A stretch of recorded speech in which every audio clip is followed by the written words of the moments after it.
Today I'm going to run through 20 do's and don'ts of amigurumi. This list is designed primarily for beginners to crochet toys, but hopefully there'll be a few things in there that are useful for you experienced amigurumi creators as well. We're going to start with the do's and then we're going to go on to the don'ts. This is such a massive one for me. Use thin stitch markers. Use stitch markers should be a thing by itself, I suppose. So additional bonus point, use stitch markers, because no one can count in their head with the distractions of life comprehensively enough to keep following the pattern without at some point everything going disastrously wrong. But use thin stitch markers because there are quite a lot of brands of stitch markers out there that are so wide that if you use them for amigurumi, you're going to leave a visible little hole in your toy. Just for that really lovely finish, use fine stitch markers. And in fact, what I do these days is almost exclusively when it's with amigurumi, I use yarn as a stitch marker. That's my stitch marker for that particular project. It's actually the tail from the magic circle.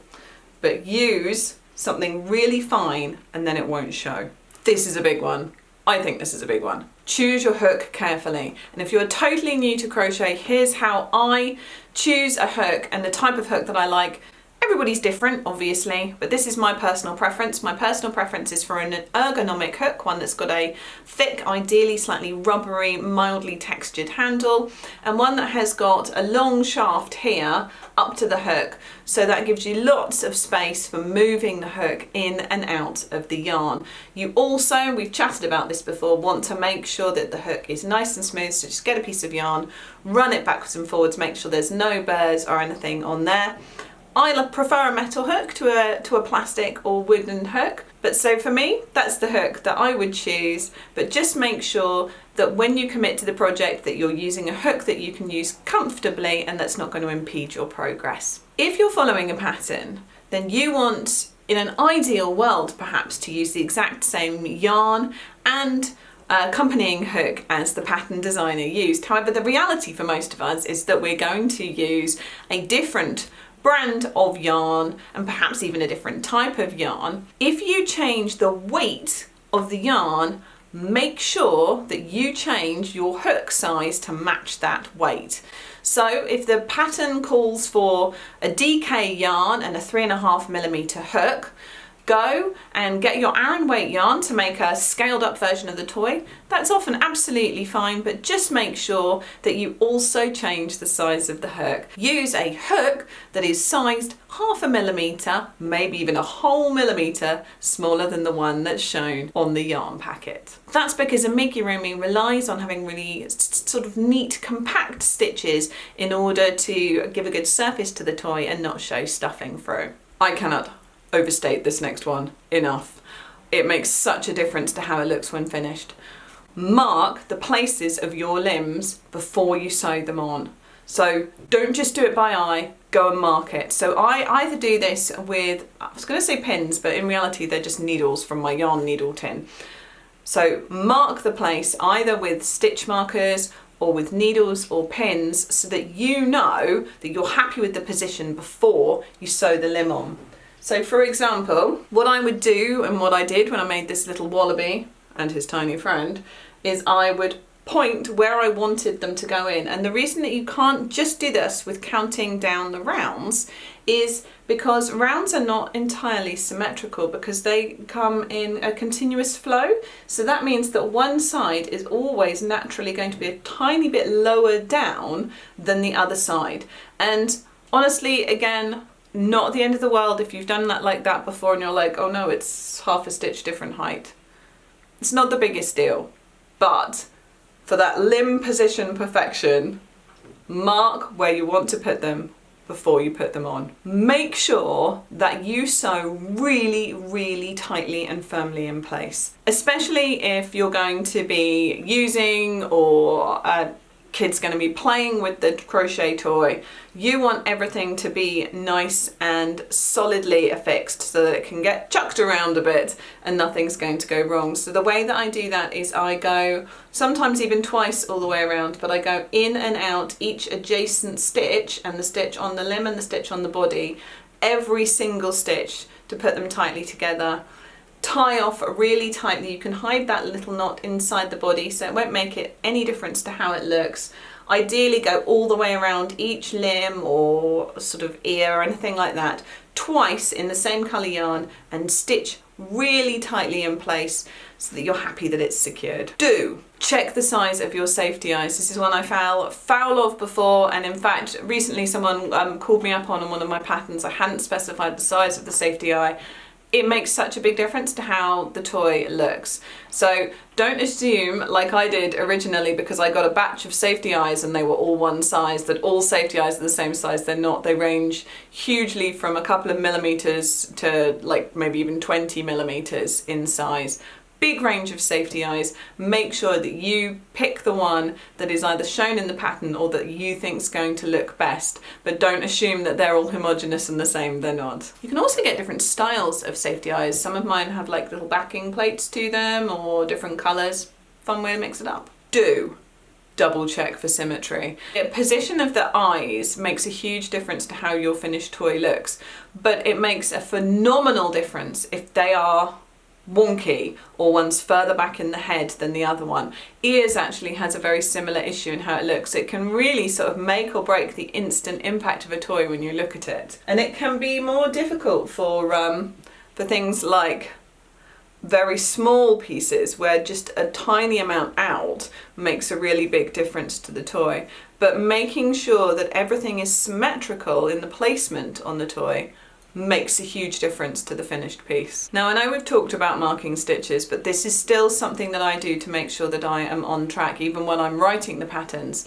Do occasionally count how many stitches are in the current round that you're working on.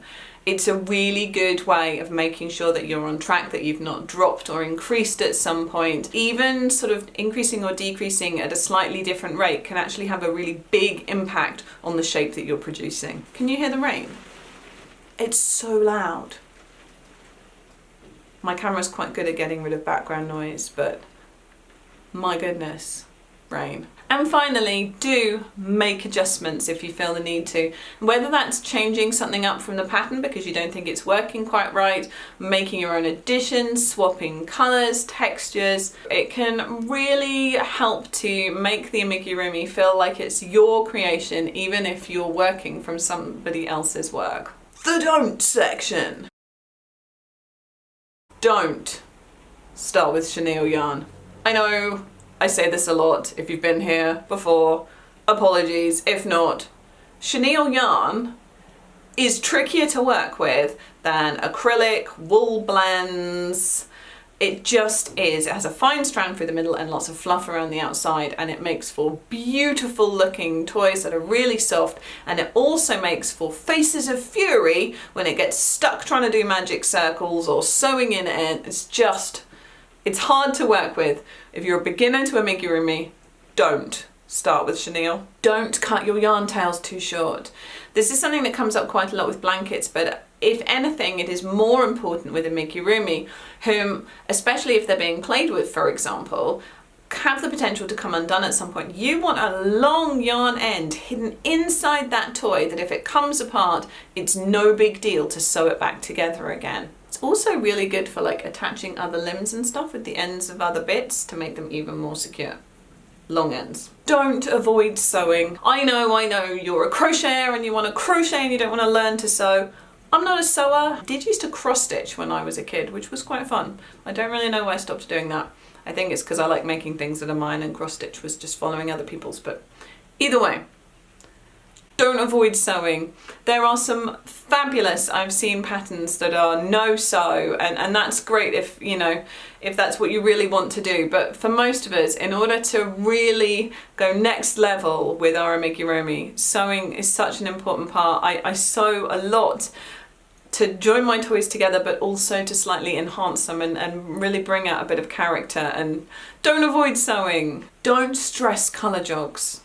There are some super amazing, occasionally too amazing to believe, TikTok and Insta little video thingies, they have a name, shorts, that's YouTube, but yeah, that show you sort of how to hide colour changes, and that is Great fun if that's what you want to do, but for most of us, I just don't think there's any problem with a little bit of a colour jog. I mean, do you agree? Am I mad? Should I be ashamed of my colour jogs? No, I don't think I should. Jogs are fine, don't worry about colour jogs, especially if you're new. Embrace them, keep going. They're a part of what gives it character. It's fine. And often you can just hide them as well, so no worries there.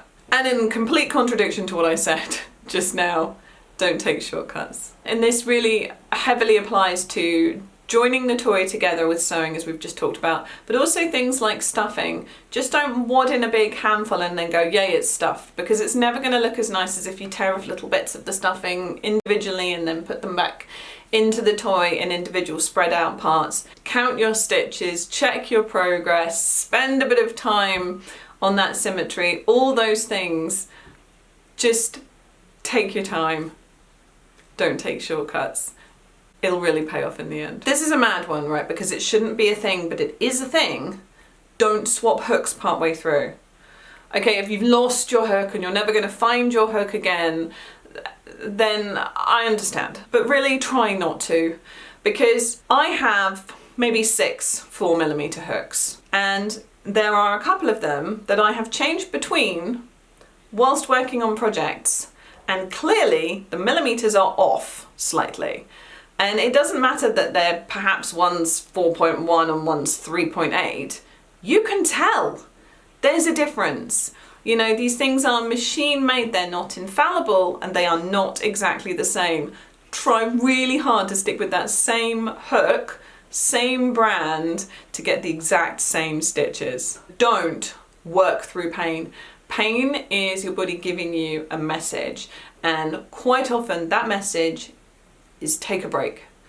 If your wrist starts hurting, if your fingers start aching, particularly things to do with joints or your back, just stop for a bit, take a break, hot or cold compress. I'm not a doctor, but don't work through pain. It is not worth it in the longer run. You are going to give yourself more problems. When pain starts, you stop. Don't start with mini amigurumi. How cool are mini amigurumi, right? You make them with like fine like lace work levels and teeny weeny hooks, and they look incredible. But the finesse and the fine detail that goes into making something that small, it is leagues apart from casual everyday DK and up crocheting. Don't start super small. You can start small, but stay away from a mini amigurumi until you're really comfortable with what you're doing. And that said, the last two are sort of a combined mush, but don't be afraid to start again. You might have got halfway through this toy. If you are just not happy with what you're doing, you can frog it and unravel it, or you can stick it to one side and pick up some fresh yarn and start again. Or if it's really just not for you, change projects entirely. Amigurumi isn't just one set of a style of toys in a certain way. There is a vast range of things that you can make. Go with one that works for you.